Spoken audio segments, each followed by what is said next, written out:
Alors, pour en discuter, je retrouve Frédéric Mérand, directeur du département de sciences politiques de l'Université de Montréal. Bonsoir, M. Mérand. Bonsoir. Alors, le président Trump l'a dit, redit aujourd'hui, il va bel et bien imposer des tarifs douaniers au Canada sur tous ses produits à partir de la semaine prochaine, donc le 4 mars, comme prévu. Évidemment, s'il changeait d'idée, ce ne serait pas la première fois, mais est-ce qu'on peut s'imaginer que cette fois, ce sera bel et bien la bonne? Nous n'avons aucune idée et à la limite, j'ai envie de dire que ce n'est pas très important puisque même si on peut comprendre qu'au Canada, la question des tarifs occupe beaucoup de place dans nos discussions internes, il faut bien voir que ce que Trump est en train de faire n'a rien à voir avec une négociation commerciale. La volonté, c'est une volonté qui est politique, c'est de déstabiliser le Canada. Les tarifs douaniers sont un moyen. Il est impossible de savoir quelle décision il prendra et quand il prendra cette décision, ou même s'il respecterait la décision qu'il aurait lui-même prise, puisque l'objectif, encore une fois, il est large. C'est vraiment de remettre en cause la souveraineté du Canada. Il le fait par le moyen des tarifs douaniers avec nous, mais il le fait avec d'autres moyens, avec d'autres pays. Il y a une tentative de déstabilisation beaucoup plus générale des relations traditionnelles des États-Unis. Donc, si je suis bien votre pensée, ça veut dire que peu importe ce que le Canada décidera dans le dossier du fentanyl, par exemple, ou de l'immigration illégale, ça ne changera rien à rien. Je suis absolument convaincu. Ça ne veut pas dire qu'il ne faut pas avoir une stratégie de riposte et que cette stratégie ne peut pas inclure, par exemple, certaines concessions qui seraient faites aux États-Unis, mais je pense qu'il faut vraiment se sortir de ce paradigme dans lequel on a été jusqu'à début janvier 2025, selon lequel Donald Trump, finalement, mettrait des objectifs très, très élevés parce qu'il espérerait des concessions de notre part. À l'évidence, ce n'est pas du tout ce qui est en train de se produire. Dans la mesure où Wall Street ne réagit pas trop négativement à ces annonces, il faut s'attendre à ce qu'il continue à en faire jusqu'à la fin de son mandat. Revenons, si vous voulez bien, à la rencontre Trump aujourd'hui à Washington. La question qu'on peut se poser, c'est quel est le pouvoir de négociation de l'Europe dans le dossier de l'Ukraine face à Trump? Il est très faible, encore une fois, sur le dossier de l'Ukraine parce que les Européens, même si en ce moment ils sont en train de se mobiliser et d'essayer de s'inviter dans le jeu de la négociation entre la Russie et les États-Unis, et je dis bien la négociation entre les États-Unis et la Russie, pas avec l'Ukraine, les Européens essaient de jouer un rôle positif, constructif, de tirer le plus de profit de cette situation et aussi de défendre les intérêts des Ukrainiens en proposant un déploiement éventuel de troupes européennes sur le territoire ukrainien s'il y avait un accord de paix entre l'Ukraine et la Russie. Mais ce déploiement de troupes est impensable pour les Européens sans une garantie de sécurité, sans un filet de sécurité américain s'il arrive quelque chose aux troupes européennes. Une forme de couverture logistique et ce qu'ils appellent le backstop. Or, Donald Trump a répété à de nombreuses reprises qu'il était hors de question que les Américains offrent ce filet de sécurité. Donc, pour l'instant, en effet, on ne peut pas dire que les Européens jouissent d'une influence importante dans cette discussion. J'hésite à parler de négociation. Bon, au contraire, on a l'impression qu'on tourne un peu en rond, finalement, là.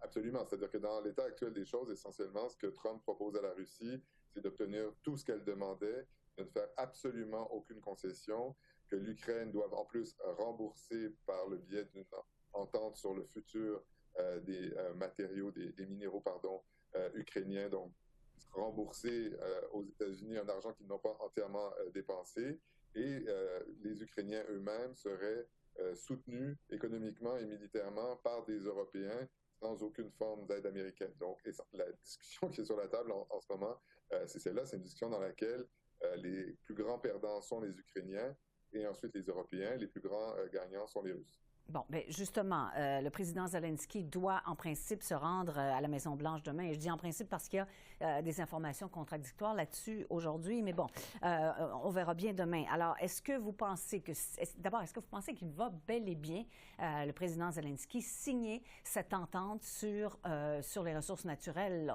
On sait que le président Trump exige à peu près la moitié des ressources naturelles ukrainiennes. Je dirais que Zelensky a autant le choix de sa réponse qu'un propriétaire de restaurant à Chicago dans les années 30 pouvait résister à la mafia qui voulait lui imposer le pizzo. C'est essentiellement ce que Trump est en train de faire, c'est une forme de racket. Hein. Il dit à l'Ukraine, si vous ne nous donnez pas dans l'avenir, en tout cas, des centaines de milliards d'euros tirés de votre terre, à ce moment-là, je vous promets l'enfer. Ça ressemble effectivement à des stratégies classiques de raquettes mafieux et l'Ukraine n'est pas très bien placée pour se défendre puisque, encore une fois, leur seule bouée de sauvetage, c'est que les Américains ne se retirent pas entièrement et ne les livrent pas complètement aux griffes de Moscou. Pieds poings liés. Alors, si vous voulez bien, regardons des images qui ont fait le tour du monde aujourd'hui.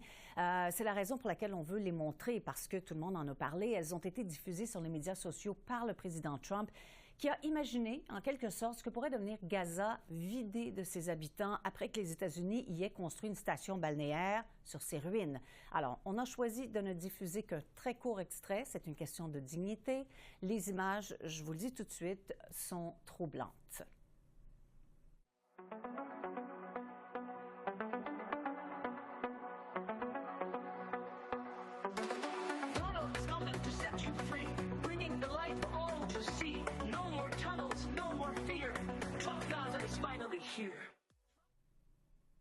Bon, alors, vous les avez vus comme nous. Qu'est-ce que vous avez pensé de cette vidéo? Quelle est votre réaction un peu à chaud là-dessus? Disons que ce que je comprends, c'est que ce n'est pas Donald Trump lui-même qui a commandé cette vidéo, mais il l'a diffusée. S'il ne l'avait pas diffusée lui-même, la vidéo serait vue comme une critique sous la forme de l'ironie, j'imagine, des positions de Trump par rapport à la bande de Gaza. Parce que, effectivement, si on la prend au premier degré, c'est dans la version la plus charitable qu'on puisse avoir, d'une immaturité incroyable, qui est celle d'un adolescent prépubère qui s'imagine sous forme de jeu vidéo une espèce de blague pas très drôle. Et encore une fois, il faut rappeler que derrière cette blague pas très drôle, diffusée par le président des États-Unis, inspirée par l'idée qu'il a lui-même proposée pour l'avenir de la bande de Gaza, il y a la vie de centaines de milliers de personnes à qui, essentiellement, le président Trump a promis le nettoyage ethnique, l'expulsion forcée de leur territoire, eux qui viennent de connaître une guerre de plus d'1 an maintenant avec des pertes civiles qui sont absolument catastrophiques. Et donc, la vidéo promet un avenir essentiellement contrôlé par des espèces de chèques influenceurs, enfin, une espèce d'imagerie très, très vulgaire de gens qui viendraient remplacer toute la bande de Gaza par ce qu'il avait appelé lui-même la Côte d'Azur ou la Riviera sur la Méditerranée. C'est vraiment à l'image, sous forme extrême, de la position et de la stratégie de Trump depuis qu'il est entré en fonction, c'est-à-dire qu'il veut dynamiter absolument toutes les institutions internationales, le droit international, tout ce qui peut avoir la forme d'une certaine civilité internationale, j'ai envie de dire aussi, parce que au-delà du droit, il y a aussi simplement une façon de se comporter en respectant sa parole, par exemple, Oui. Auprès des partenaires internationaux. Et encore une fois, on peut le voir d'une manière, disons, au 40e degré en se disant que c'est l'immaturité d'un adolescent, mais c'est le président du pays le plus puissant du monde et du principal allié du Canada et de bien d'autres pays dans le monde. Donc, effectivement, c'est affligeant. Oui, tout à fait. Alors, quittons-nous là-dessus. Merci beaucoup, M. Méran. C'est plaisir. Bonne soirée. Bonne soirée.